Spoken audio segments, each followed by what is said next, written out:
Greetings, everyone. Welcome to our Pata Youth webinar. My name is Huang Zhang. I am the Pata Youth intern, and I'm so excited to become your host this time. Our today's webinar is called The Role of Smart Tourism and Smart City in Recovery and Development. And we are going to have a deeper discussions about smart tourism and explore about the potential development of smart city all around the world. So join with us today is Professor Dimitrios from London.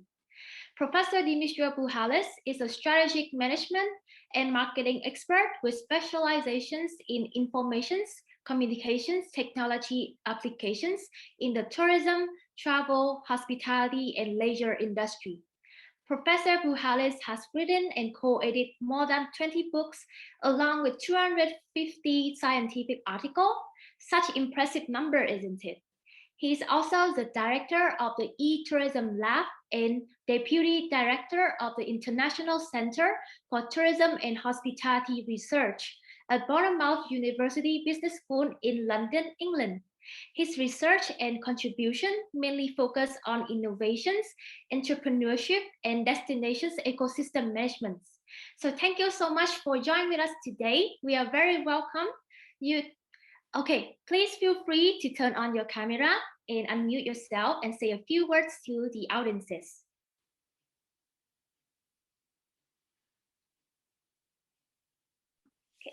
Hello, great pleasure to join you today and fantastic to share some of the latest research on smart tourism.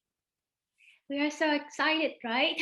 Okay, so next, we are also very lucky to have Dr. Mario Hadi, our CEO of Pacific Asia Travel Associations. So Dr. Hadi has 30-year experiences in specialized aviation businesses focusing on data analytics and technology, coupled with several corporate leadership capacity. He has been working in the advisory board of the Global Tourism Economic Forum, the Global Tourism Resilience Center, Middle East Travel and Tourism Development Network Center. He also got many years teaching at some top universities such as Hong Kong Polytechnic University, Hospitality and Tourism School, and Guardian Tourism University. He also received an honorary doctorate of letters from Capilano University in 2016 and 2017. So Dr. Hadi graduated from the executive program of Singularity University in Potential Technology and was found honored as the Global Ambassador of Peace through Tourism. So Doctor, can you turn on your camera and unmute yourself to greet our audiences? Thank you. Thank you very much, LG. A very good afternoon to everyone, or morning or evening, wherever you are around the world. I can see from people joining that you're really literally from every continent and almost every country around the world. It's amazing. So thank you very much for joining us, and I look forward to the discussion later on. So back to you. Thank you, Doctor. Okay, so before I hand the time, next I would like to say thank you to my friend Israel as a tech support for the event today, and all of the co-hosts who were willing to participate in today's webinar. So here in support, there are Higher College of Technology, the Hong Kong Polytechnic University, Lombok Tourism Polytechnic, the Open University of Hong Kong, Pata India Christ University Student Chapter, Pata Singapore Temasek Polytechnic Student Chapter, and University of Girona. So before I hand the time over to our guest speaker, I just want to very quickly bring you through what we are going to be doing today. So there will be two presentations starting from Professor Bouhalis, then followed by Dr. Mario Hadi, in which they are going to take us through some case study from their own personal experiences of smart tourism and smart city. So last is the Q&A sections where you can ask questions based on their presentations. So please feel free throughout the presentation to start plugging your questions in Q&A functions in Zoom. You can also use the chat functions to introduce yourself and interact with other participants, but please do not ask questions to our guest speaker in the chat. Also, just a reminder that this webinar will be recorded and will be made available soon. So stay tuned for that. Okay, now my role is done. I'm going to give the stage to Professor Dimitrios. So Professor, please unmute yourself, and I'm really excited to hear what you're going to share with us today. Thank you very much, gang. Great pleasure to actually introduce the research that we've been doing. This is about 30 years worth of research. And of course, it cannot be summarized in 25 minutes, but I'm going to give a lot of references to people. We can share a lot of this knowledge. Okay, let me see if I can share my screen. I think I can. And very quickly, I'm going to take you through a range of different things. This is beautiful Bournemouth, and you're all welcome to come and join us. And I'd like also to welcome you to write for the Tourism Review and also the Encyclopedia of Tourism Management and Marketing, which is I'm currently editing. Now, smart and agile tourism is quite complicated, and a lot of times when we're talking about these things, people are thinking about smartness is about technology. In fact, smartness takes advantage of interconnectivity and interoperability of integrated technologies to re-engineer process and data in order to produce innovative services, products, and procedures towards maximizing the value of all stakeholders. Smartness is not only about technology, but smartness is about optimizing networks of everything that is involved in the ecosystem. Not ecosystem in the way that environmental ecosystems that colleagues who are dealing with sustainability are talking about, but business ecosystems that include sustainability, include environment, but include a whole range of other functions as well. Smartness supports the re-engineering of tourism products, actions, processes, and services in real time by engaging different stakeholders and simultaneously to optimize the collective performance and competitiveness and generate agile solutions and value for everybody who is involved in the value system. Smartness is therefore the glue of interoperable, interconnected, and mutually beneficial systems and stakeholders, and provides the infrastructure for value co-creation. And all of those things are articulated on this article that I encourage you to read. So smartness brings technology in terms of the Internet of Things, ambient technologies, but also it brings human capital, social capital, knowledge management together, and requires leadership in order to bring everything in the value ecosystem and co-create value in here. And in order to co-create value, you need economic actors, you need social actors, and you need technological actors. And when you integrate those things, you create smart innovations, and smart innovations are in smart cities, like smart mobility, smart governance, smart economy, smart people, smart living, and smart environment. And Mario is going to talk about that in a minute. And then out of that, you create a range of different smart tourism support that enables the tourism industry to operate in a smart way. Smartness requires networks in terms of interoperability and interconnectivity, all the players getting together and using the Internet of Things and the Internet of Everything to interconnect. It needs sensors in terms of collecting data, and needs beacons in terms of sending data away. We look into big data and big data analytics, and increasingly we analyze all these things in real time, and we provide solutions in near real time. We also get involved with social media, the Web 2 and user-generated content, because effectively this is part of the sensors. We can understand what is happening in every situation because we know what people are talking about it at this particular moment. And some media are better in terms of time consumption, particularly in Twitter, because Twitter, you can see what's happening in real time. People are talking about things in real time as they happen in the real world. And then you've got technological enablers for the tourism and hospitality industry to co-create value and co-create experience for everybody who is involved.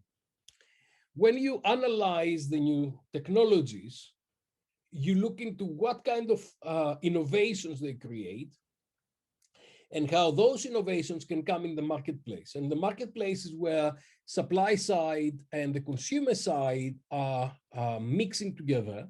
And there we've got a range of technologies like virtual reality, augmented reality, location-based services, context-based services, and autonomous devices, all of those things that are coming together in the marketplace in order to co-create value and in order to support those things. Now, context is perhaps more important than anything else, because context enables us to understand what is happening to the individual, the traveler, and this is what we call the internal context, and the external context determines what's happening in the tourism industry. So location, weather, social environment, seasons, traffic, emergency, delays, and air pressure. And of course, we are not going to talk about COVID a lot today, but the external context of COVID has actually paralyzed tourism around the world. And that external context now more than ever determines what people do and what they can do, what restrictions are in place, what opportunities are in place, and determine a lot of the travel experiences. When you look into how consumers actually deal with those things, we've done a lot of research on this, and in this paper, we've identified 6 different types of travelers that they use technology differently to have face-to-face social contact when they are at the destination with the local residents, the service personnel, destination management organizations, other travelers, and peer travelers, but also to communicate with a whole range of different players electronically. And those players may not be at the destination, may be everywhere, maybe their friends, their colleagues, their peer travelers. And what you see is that eventually this traveler in the middle is using technology and smart systems interchangeably to develop their experiences. When you look into the different types, you see some people on the left-hand side are much more connected, while people on the right-hand side, or in my right-hand side, they are disconnected. So what we've identified is that not everybody is operating in the same way, the way they operate technology in these smart environments. But what they do is selectively identify the functions that they would like technology to help them. And this is very interesting because each of those types require different ways of communication and exchanging of messages in order to be able to reach them and in order to be able to develop the needs and the requirements they've got during their trip. And now we are looking into the big data, and we're trying, this is a paper that it just came out, and we are looking to how we can deal with big data to empower agile, dynamic, volatile, and time-sensitive services.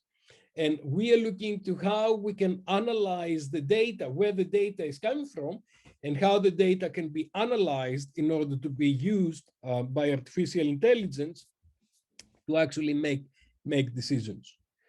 And several of you would have heard me to talk about real time in the past, and I think that we are looking to nowness. And nowness means that in tourism, we need to understand what is the particular context of individuals in real time, and how can we deal with them, how can we add value to them, and how can we enhance their experience based on contextual information. We can find information, contextual information about the location, about the mentions and what's happening around them, hashtags, sentiment analysis, trending, keywords, and competitors. By bringing all of those things together, we can understand what is the context of the traveler in this particular moment now, and how can we maximize the benefit for the traveler and all the other stakeholders who are on this ecosystem. And what we normally see is that there are some real-time triggers that they are changing context. And then we need to look into how the context is changing. And then we need to look into this nowness where you've got co-creation, data-driven, consumer-centric, experience-enhancing, real-time co-creation. And those things enable us to actually maximize the value that consumers can have in each particular moment of their traveling. And we need to understand, okay, they're the big 5 kind of stages of travel, from inspiration all the way to coming back and feedback. But on each part of the trip, there are nano decisions or mini decisions that consumers are called to make. And real-time and nowness enable us to supply those travelers with suggestions about this activity. And of course, a lot of those technologies are bringing a range of different things in the marketplace. And one of them is the sharing economy. And we are looking into this research about the impacts of Airbnb to both consumers and residents in different places. And we can see the bright side and the dark side of the sharing economy, because technology has enabled us to see a whole range of new organizational benefits for consumers. Now, there's something that I introduced recently, which is called ambient intelligence. And ambient intelligence means that we are gradually going to situations where we'll have smart systems around us that they are supporting everyday environments, and they propel interconnectivity and interoperability of all the systems, vehicles like your car, your motorbike, and devices through the Internet of Things. Technical developments will allow us to use artificial intelligence, machine learning, ambient connectivity through Wi-Fi, 5G, 6G, autonomous vehicles, and robotics. And all of those things will change the way that the whole market operates, because everything will be interconnected, and all the smart devices and all the smart organizations will operate in a very interchangeable way that brings intelligence and agility into the value co-creation. And what we'll see is that we'll see interaction between humans in all dimensions. So business to business, business to consumers, but also all kinds of different dimensions here, from consumers to consumers, from employees to consumers, from local residents to consumers, to local residents, to interest groups. And eventually, we'll see even robot and machine to machine collaboration. So you'll see robots talking to each other and using smart technologies to understand what is the situation in real time and understand how they can operate in the future. So what we see is that we'll gradually have the consumers in the middle, and then you'll have the Internet of Things, the Internet of Everything, 5G, RFID, mobile devices, applications, and cryptocurrency and blockchain, sensors and beacons, pervasive computing, gamification, and artificial intelligence. All of those things supporting consumers as they are going seamlessly from one environment to another. We'll have user portability, which means that the user is going to bring their data with them, and their data will communicate with other data. And what's going to happen is that this data will operate in real time, supporting all kinds of devices and all kinds of environments to operate together and to maximize the benefit of the value that is co-created for everybody. Now, what is the importance of smartness is the fact that in the past, when we talk about competitiveness, we talk about the competitiveness of one organization. Let's say the destination, the hotel, the airline, the travel agency, or whoever. Now, smartness requires that everybody in the ecosystem works together, that everybody understands the real-time environment, and the decisions are optimized in a way that everybody benefits from that. And those benefits and those impacts will be environmental benefits, financial benefits, and economic benefits, socio-cultural benefits. And at the same time, it will bring the ecosystem to work together in a sustainable way, meaning that the ecosystem will operate in the longer term. That does not mean that everybody will operate on the long term, because only people who actually add value in the ecosystem and they are part of the ecosystem will be able to survive in the future. So if you've got organizations or individuals who do not add value to the ecosystem, they may move away. So what's happening gradually is you see the deployment of technology on a whole range of different things out there, and those things will change everything that we do. Now, I've promised I'm not going to talk about COVID, and because there are a lot of PATA events, and we're all speaking different events about COVID. But this is our external environment right now. There are about 12,000 people who die from COVID every day, and this is really tragic. And you can see where these people are, and you can see how COVID has developed over the period of time. Now, in this kind of external environment, I couldn't really not talk about how technology is going to help us get away from COVID with some solutions. And I think what we'll see and what we've seen is smart customers. And smart customers are looking to the information to see where they can travel and what are the conditions of traveling. You see a lot of smart systems and a lot of smart solutions that are coming to the marketplace. And those solutions are supporting track and trace applications. They are helping organizations to actually deal with a lot of people who are traveling right now. Perhaps one of the most important thing is the IATA travel pass that's emerging, where a lot of information about vaccines and whether someone has been vaccinated is stored with their flying documents and their security documents like normal passports, and they'll be able to travel. And this is currently being assessed in Emirates, and Emirates and Etihad are currently looking into those things. And I think a lot of those things will see us going through COVID in the future. I think gradually, because of smartness, we'll need to see how we need to redesign service and how we can redesign tourism in general, and understand what kind of technologies would we need in order to be able to help the industry move into the future. You'll see a lot of those things. You'll see little robots going around providing service. You'll see robot hotels, although there's a lot of discussion about how successful they are. You'll see a lot of manual jobs being done by machines.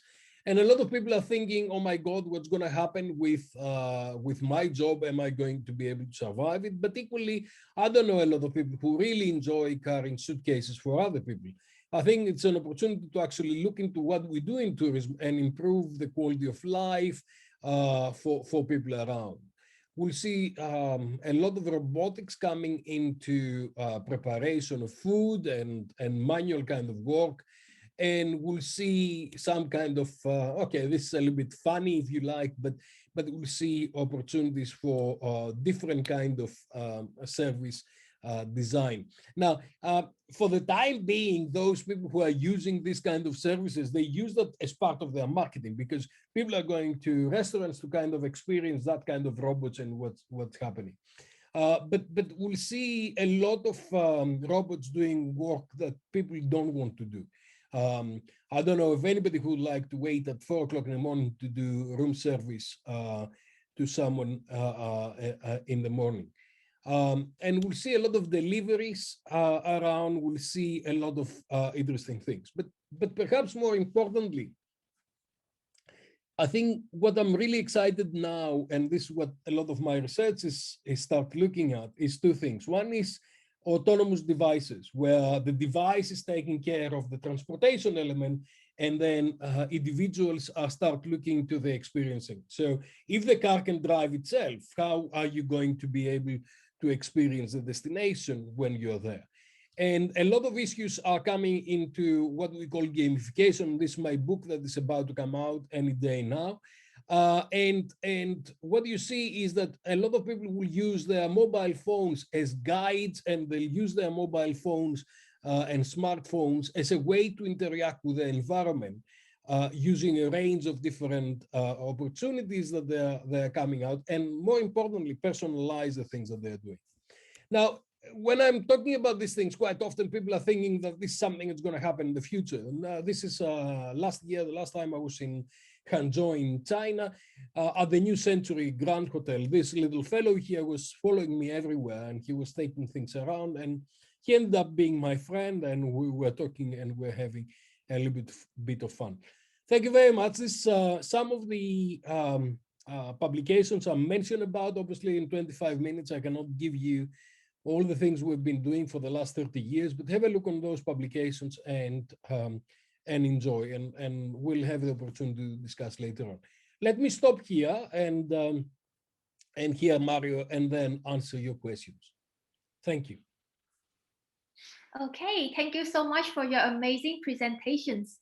We are so happy to hear many inspiring stories from your past experiences and what you're passionate about. And you're lovely at the Hotel Hangzhou is so lovely, sir. And okay, so I now invite Dr. Mario Hardy to present us about the important role of smart tourism and smart city.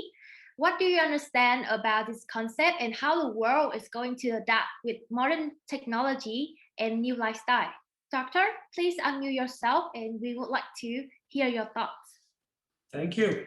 Let me share my presentation with you.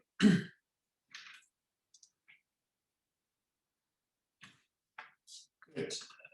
Second. Again, good afternoon, good morning, good evening to everyone.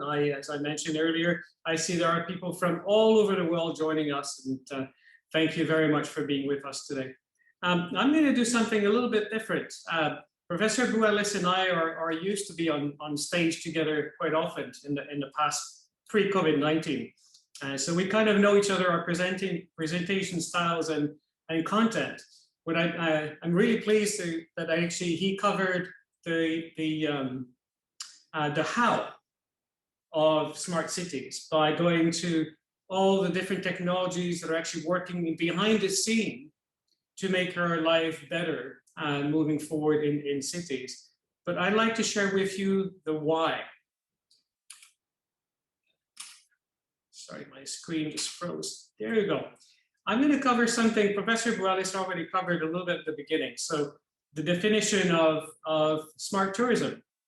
Now there's the Wikipedia definition that actually talks about a smart city is an urban area that uses different type of electronic methods and sensors to collect data.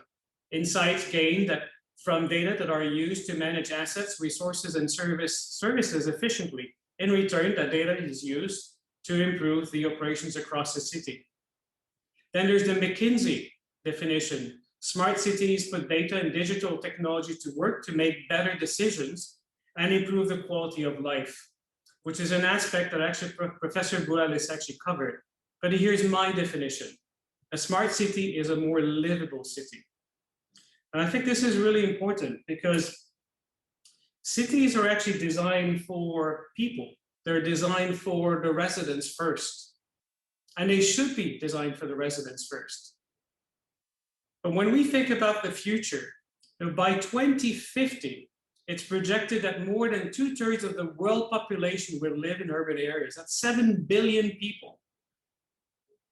This picture is actually from Mexico. Whoever has been there, there may be actually some people in the audience from Mexico today. Now, is this what we want to live in the future?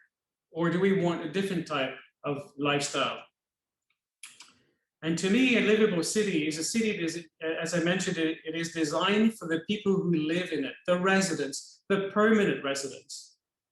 The tourists are temporary residents. They're visitors. They come and go. And yes, we should develop cities to make it attractive for them to come and visit. But first, we should think of the people who live in these cities. I want in my city green spaces to go and enjoy with family members and friends, to exercise, to breathe fresh air, to have access to lots of different amenities around me, find a closer supermarket, closer stores, and etc. Having the ability to walk around the city, not be surrounded by vehicles. I think we've done over several decades is actually build cities for cars. We didn't build them for people. But now actually people are asking, no, we want our city back. We want the cars out of our cities, city centers. We want to be able to walk, to cycle, to use different means of transportation, public transport, to get to where we need to be, rather than be surrounded by cars all over the place. You've all seen the movement across Europe, in Barcelona, in Paris, and many other cities across Europe. We're now saying no more cars in our cities. Converting city centers or small areas of their cities into pedestrians areas, or actually areas where people can cycle. Giving priorities to people to be able to walk or cycle to work or to their various activities instead of actually using their vehicles or private vehicles. Now, I posted a story recently on LinkedIn about this, and I was quite interested by the comments. A lot of positive comments from people, but some others who actually said, actually, no, this doesn't work for us. We have to do deliveries. We need our vehicles to go to different places. Personally, I've actually not owned a car since 2005. It's been a very long time. I haven't felt the need to own one because I can either walk, cycle, or in some cases, take the public transport to go where I need to be. If you live in a city, if you live in the countryside, that may be a little bit more difficult for some people. But if you already live in the city, why not actually make it more easy for people to move around in a more sustainable manner moving forward? Now, many of you have heard the concept of Zoom Town. This is actually where a lot of people now, because of the current situation, are working remotely.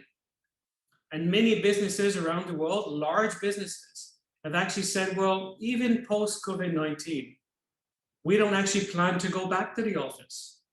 We're not having our full complement of staff working from the office, but having many of them working remotely, which means that now we can work from anywhere we want.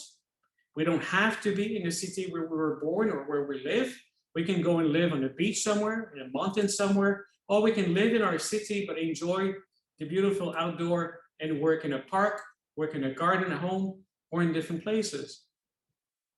So as people are now considering that actually remote working is actually accepted and possible, well, why actually still live in the city if I can actually go and live elsewhere, where it is more livable? There are more green spaces around me. There are other means of transport for me than actually having to drive to different places. So the concept of Zoom Town actually started to actually be created. Well, it creates another problem.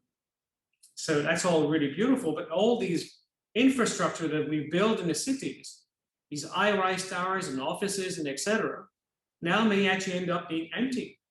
If there are less cars being driven, you need less parking. So what do you do with the parking? How do we use the space maybe in different ways moving forward? You need to repurpose the different infrastructure that we actually spent decades to build. Well, not necessarily destroying them, but repurposing them for different use. This is an example of a bridge in Sweden, which was built over 100 years ago.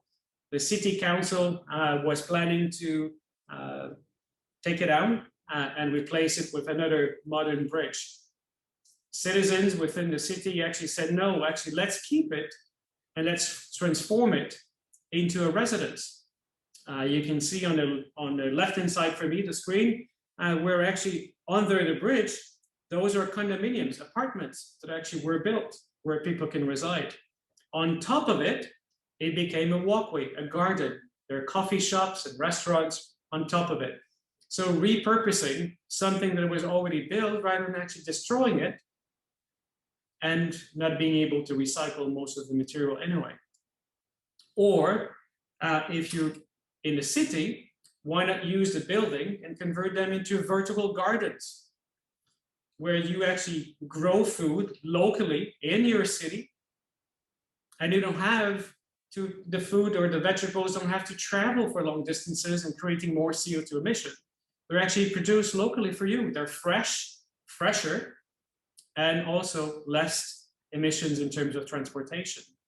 While also not looking at microgrid, where we actually use renewable energy, but locally, instead of having to transport the energy from long distances, we build solar panels and other technologies to be able to produce the energy we require locally, either on top of your building or in the neighborhood where you actually live. As we look at building in the future, we also need to look at sustainable material, using materials to actually build infrastructure that are actually more sustainable. One thing that many people don't realize is actually in the construction of buildings or resorts or other properties, the emissions created by the construction, 40% comes from cement production. There are alternative materials today to be able to build.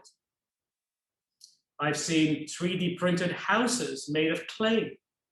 I've seen also buildings built out of coffee husk and plastic, combined recycled plastic.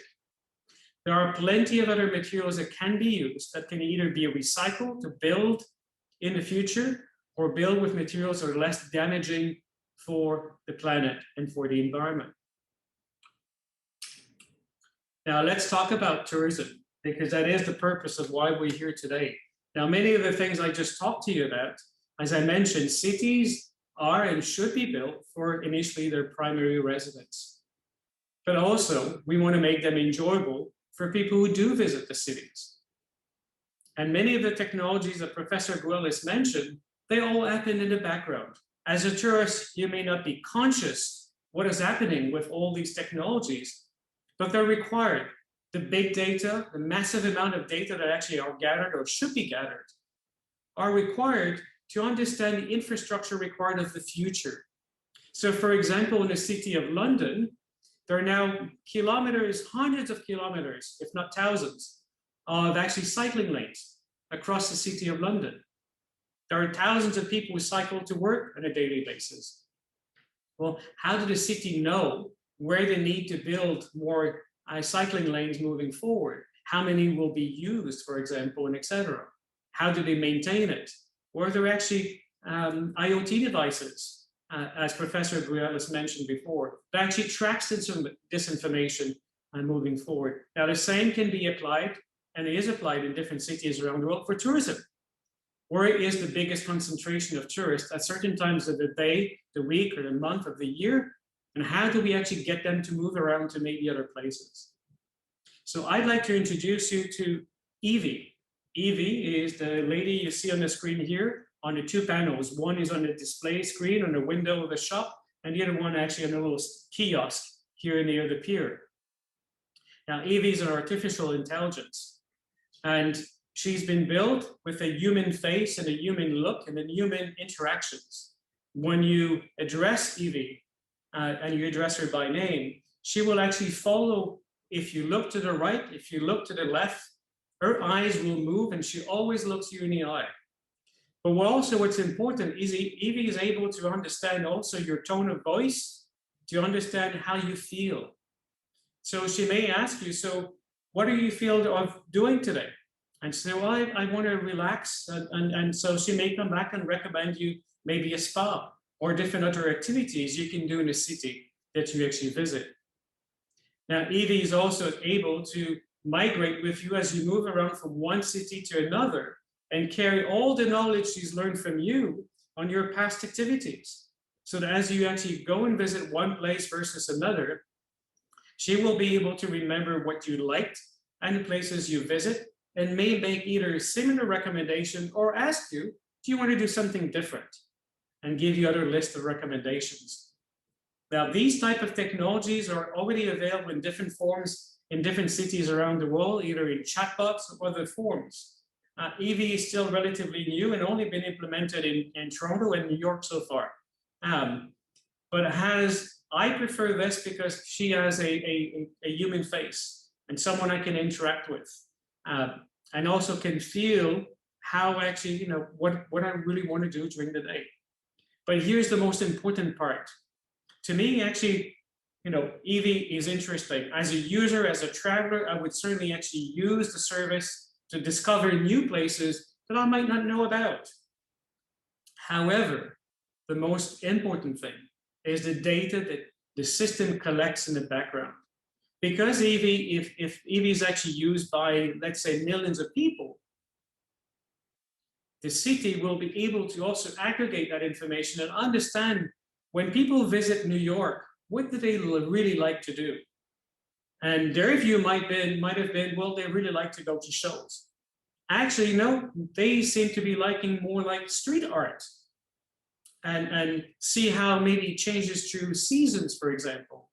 So it helps the city not only to plan for future infrastructure development, but also how they market their services, how they market the destinations moving forward, maybe in a different manner. Because through the data that they've actually been learning in the background about the city itself and the visitors, the people visiting each of the respective cities. The same can be applied also to the residents. As a resident of a city, we all like to do the activities either in the evenings or on weekends, to go to museums, go to plays and etc., or concerts, or different type of activities. The same would apply also for the residents. Now, I like street art. When I visit cities, I take great pleasures in trying to discover wall painted and different sculptures around the cities, local art built by the local communities. I find it fascinating. I love taking pictures of them. That's an activity that I like to do.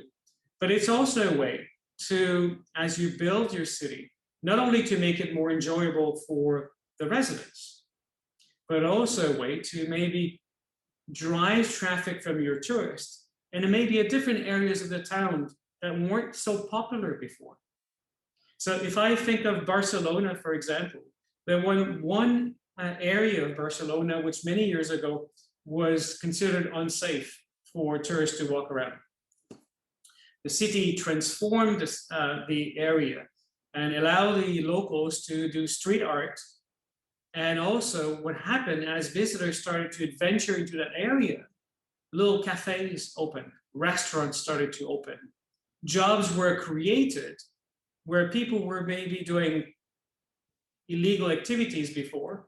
Now had the opportunity to actually do legal activities by creating jobs and actually making the city more livable for the people living in that area. At the same time, make it more enjoyable for both the residents and the tourists coming to visit. This is actually another example of street art in different places around the world. It doesn't always have to be pictures or paintings on the wall, but also other sculptures or fun activities, interactive activities, such as this one, a park which is illuminated in the evening and the colors would change. And this is something I believe Professor Buelis either presented or I can't remember, one of us did at a conference a few years ago, where actually the residents, the people visiting, can interact with the light and actually change a landscape completely from one moment to the next, or from one evening to the other, depending how many people are there, to either an app or other mechanism can transform the landscape completely. So not only create something unique, but it is unique every single time. So even if you visit the city today, and you may come back in a few months' time, you probably want to go back to that area because it's actually changed. It keeps changing all the time. So these are actually technologies that are actually used to make cities, again, more livable and more enjoyable for the residents, the permanent residents, and the visitors too. But as I mentioned before, many of the things I just talked about cannot happen without all the technologies, the IoT devices and the big data collections and the other mechanisms that are actually there in the background, the technology in the background that Professor Buelis presented before. So he presented it to you the how, and I presented to you the why we actually use technology and why cities should be more livable moving forward. So I look forward to our discussion. And if you have any questions, please put them in the Q&A and not in the chat, because there are actually hundreds of you and it's really difficult to keep track of the chat. But please, if you have questions, in the Q&A, and I'll hand over the microphone back to Jen. Thank you.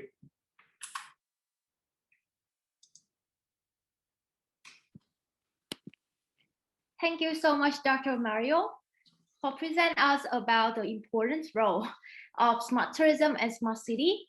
So thank you for highlighting many interesting examples of smart city, and we very look forward to see many upcoming innovations and developments in the industry.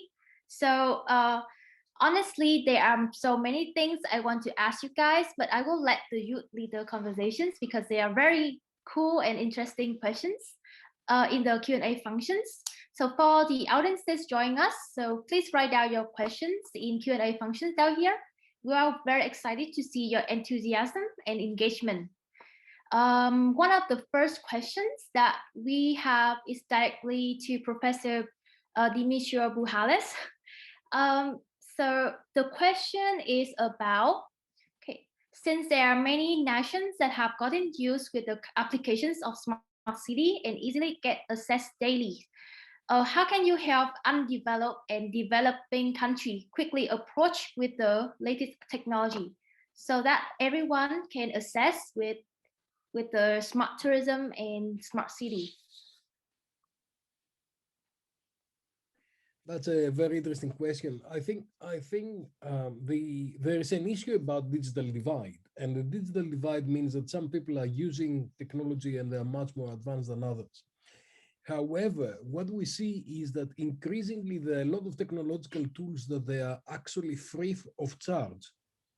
And it's not that it's the technology that is stopping smartness, because when you remember, what I said is that smartness is not about technology, it's about leadership in using innovative technological solutions to achieve smart lives. What Mario was saying, it was effectively smart lives and smart cities and smart lives and smart environments. So a lot of the tools that we can use are very cheap or free. I'll give you an example. Everybody has got WhatsApp, right? Or if you're in China, you've got WeChat. Now there's a group of colleagues who are running restaurants in Bournemouth.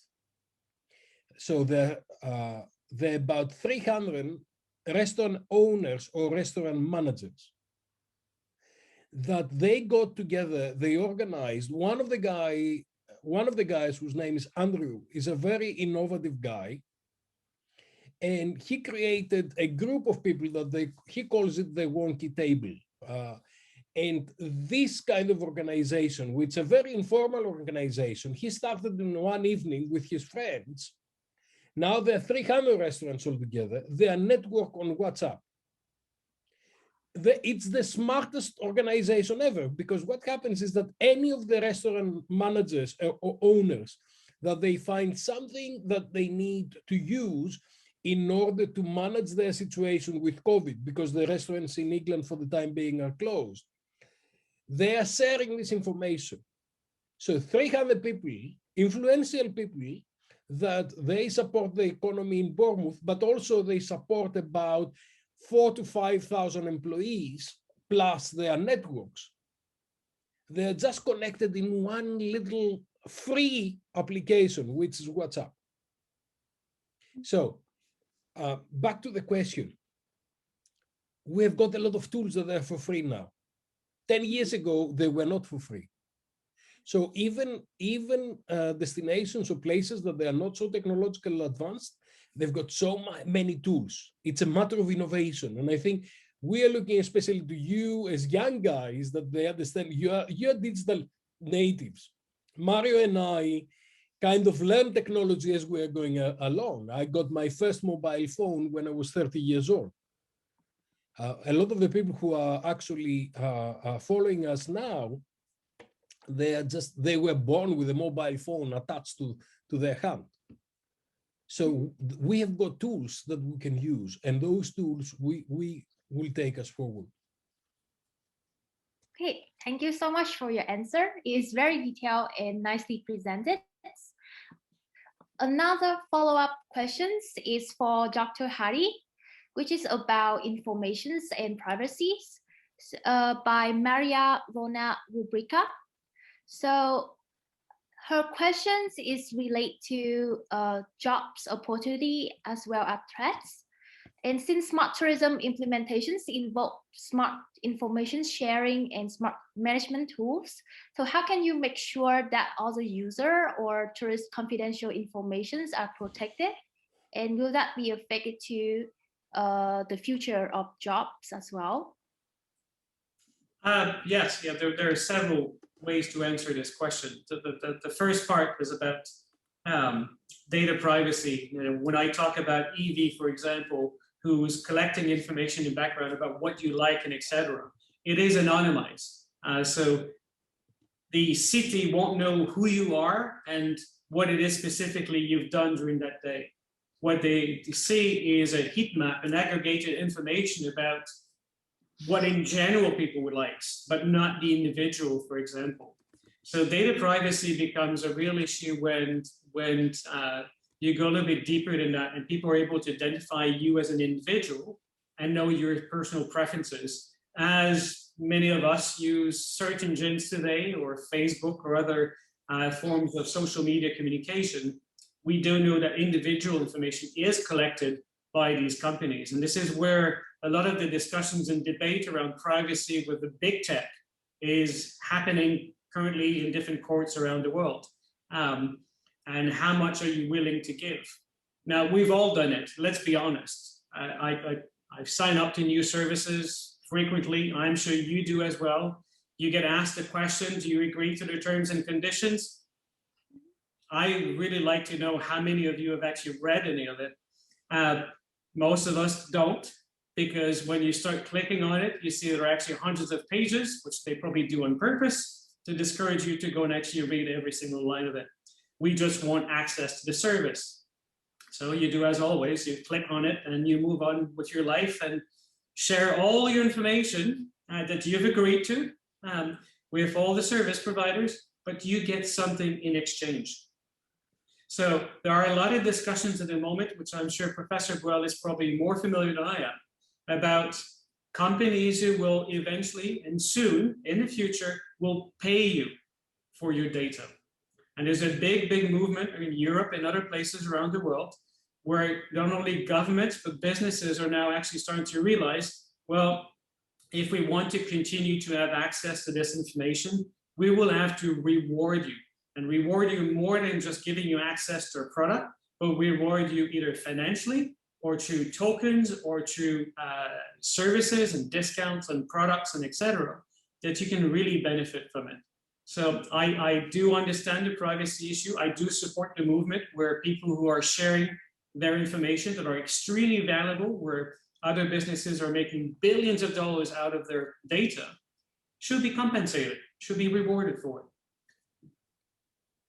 Yes, because big data is very massive and we need to consider how to storing them carefully. And because like COVID thing is happening right now, in my place in Vietnam, we are using Blue Zone as like a big data. So we have to collect the information of people of traveling process. And if they don't send us the signal, then it's hard for us to track where they went or what they have been doing. So we need to find a way to make them believe in what we are doing. So the rewarding program is very encouraging. The second half of the question, which I didn't answer, was about jobs, specifically related to data privacy. There are, I actually don't see this as a threat. I actually see this as a great opportunity because all these technologies that Professor Borealis mentioned before, they have to be managed by people. At the end of the day, even the robots need to be serviced by people. Who needs to train the robot? There are actually people writing codes behind it and actually guiding them and etc. and keeping maintenance of these robots and these different technologies. The same thing with big data and data privacy. That data needs to be, there needs to be a sense of ethics and not censorship, but ethics in looking at guiding the AI and the machines moving forward in terms of what they can and cannot do, or what they should and should not do. And the same thing in regards to data privacy. Again, there's a lot of jobs that actually are being created in an area, and actually jobs that pays really, really well, by the way. And I think Professor Grolis was nodding, so I think you may want to add a few comments on this. Yeah, I think, Mario, you're absolutely right. I think it's those people who we volunteer our data are those people who are adding value to us. In the similar way, like what in my time, you had this a concierge. A concierge in a hotel or a good travel agent knew a lot of information about you. And the more they knew about you, the better that they could serve you. So it's in the privacy is exactly the same thing. You are trading off personal information for extra value. And if you do not take that extra value, you cut off the relationship. And it's a very similar kind of similar kind of way. And I think you mentioned, and I've seen several questions on the chat, because a lot of young people in particular, they see a lot of those things as a threat, and I think they shouldn't. They should see that as an opportunity, because we need the innovation that's coming from the young brains.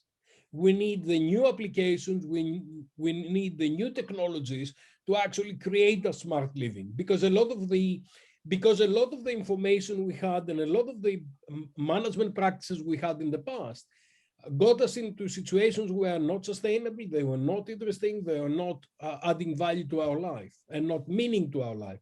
And I think back to the COVID situation, one of the things that we learned is what is actually meaningful to our life, and what can we do in the future to have authentic experiences that will enhance us as individuals, and how tourism and travel can actually help us with that. Thank you so much for your answer. Okay, so there's another questions that is related to environment, and it is by Dario Assi Cornell.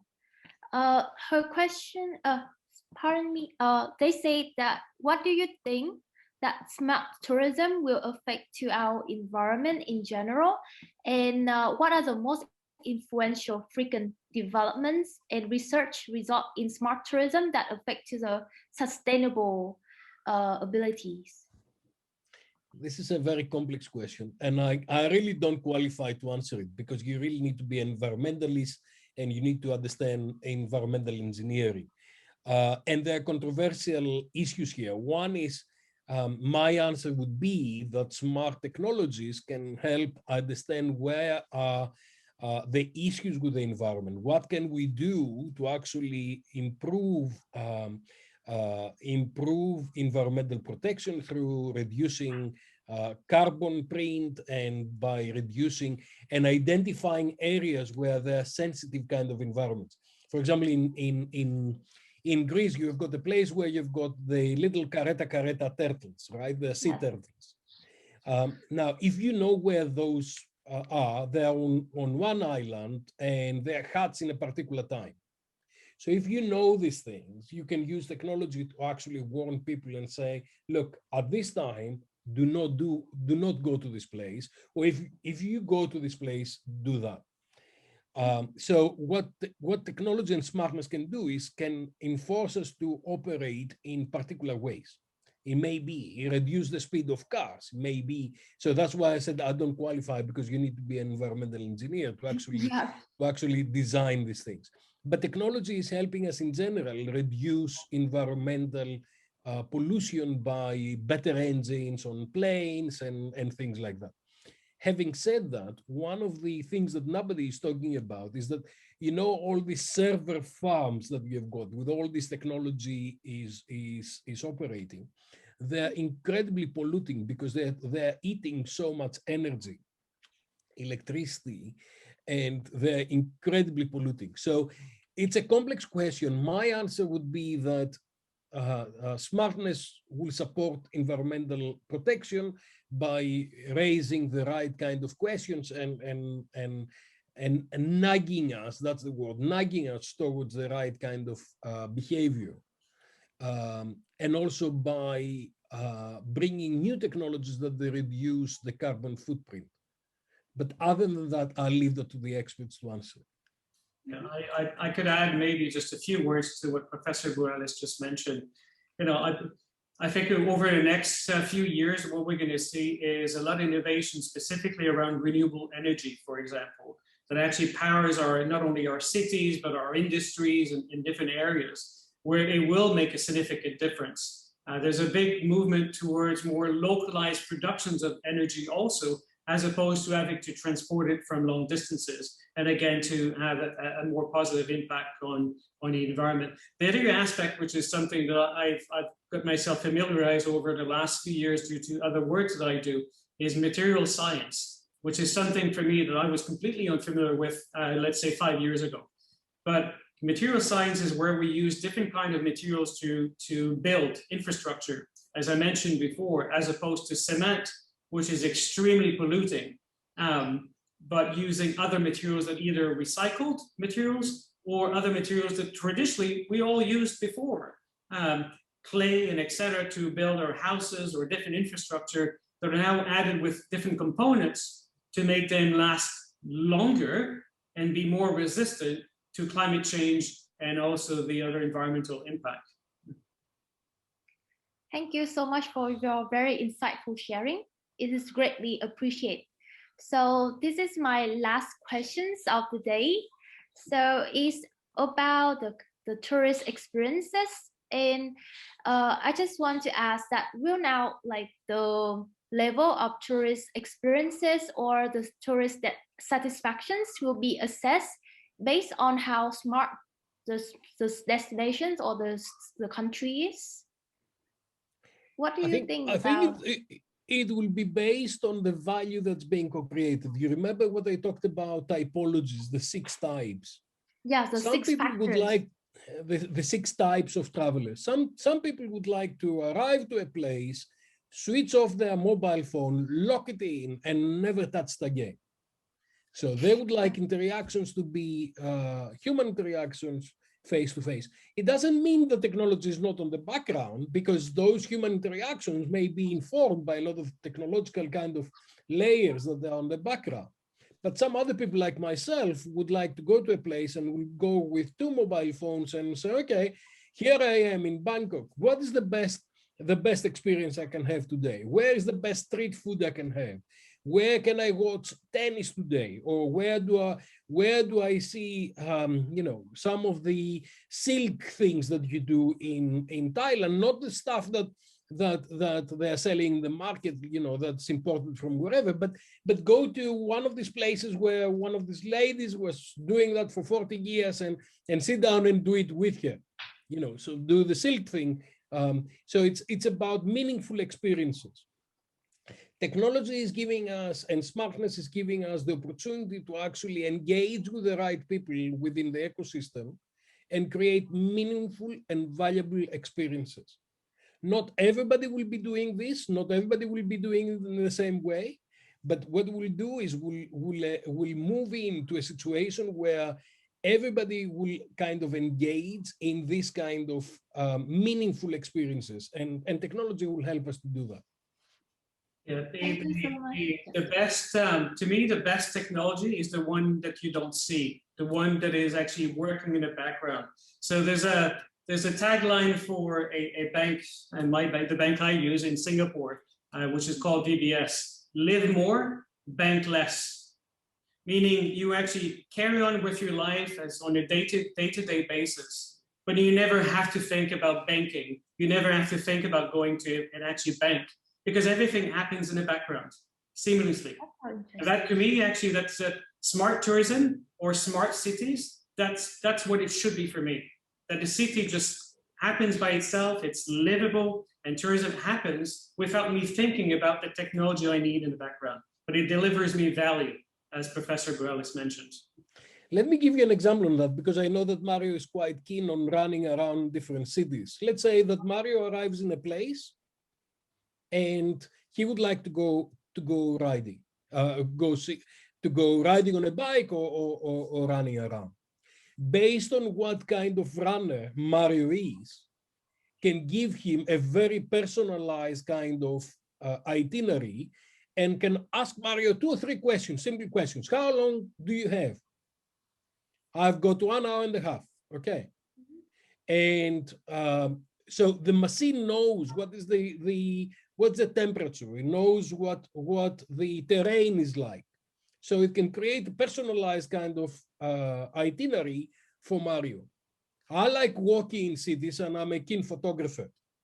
So the machine can actually drag this information together for me, fetch this information, and give it to me and say, okay, how long have you got? 45 minutes. Okay, the best photographic itinerary for you is this. This is where we're going. Personalized, contextualized, and individualized itineraries where everything's coming together for you. And as Mario said, it doesn't necessarily need to be seen anywhere. You know, technology disappeared. It's about smart living. And this is exactly where we're going. Yeah, for anyone in the audience who are keen runners like me, there's a great app that does exactly what Professor Borelis mentioned, which is called Run in City, which is absolutely fantastic for discovering new cities as you travel around the world. You take your gym kit, your running shoes, and open the app, and it will give you recommendations about places where you can go run around the city, but with a little bonus. You put your headset on, and it will actually give you a guiding tour of the city and tell you the history and all the nice things to do. It's actually your personal guide to go and discover the city, doing the exercise you like very much. So I would encourage you to have a look. Run in City. Fantastic. Thank you so much. You have pointed out a lot of interesting headlines. Okay, so now I'm so glad that many questions are now untangled thanks to the huge effort from our 2 expert speakers. Once again, I want to share my screen.